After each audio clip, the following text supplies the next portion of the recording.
ధనిక రాష్ట్రమైన తెలంగాణ ఆనాడు ప్రభుత్వంలో ఒకవేళ ఇందిరమ్మ ఇండ్లే ఇచ్చుంటే 10 ఏళ్లలో 20 లక్షల ఇండ్లు కట్టడానికి అవకాశం ఉండే. పేదవాడికి ఇందిరమ్మ ఇల్లు ఇయ్యలే, డబుల్ బెడ్రూమ్ ఇల్లు ఇయ్యలే. ఆయన మాత్రం 10 ఎకరాలలో 150 గదుల గడిని నిర్మించుకున్నాడు.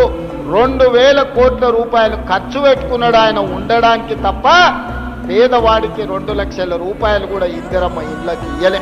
మన ప్రభుత్వం వచ్చినంబడే పేదవాళ్ళ ఆత్మగౌరవం నిలబెట్టాలి అనంటే ఇందిరమ్మ ఇల్లు ఇవ్వాలి, పేదలకు ఈ రోజు న్యాయం జరగాలి అని వచ్చినంబడే మొదటి సంవత్సరంలోనే ప్రతి శాసనసభ నియోజకవర్గానికి 3500 ఇందిరమ్మ ఇండ్లు, రాష్ట్రం మొత్తం 4,50,000 ఇందిరమ్మ ఇండ్లు 22,500 కోట్ల రూపాయలతోనే ఇవాళ పనులు ప్రారంభించుకున్నాం.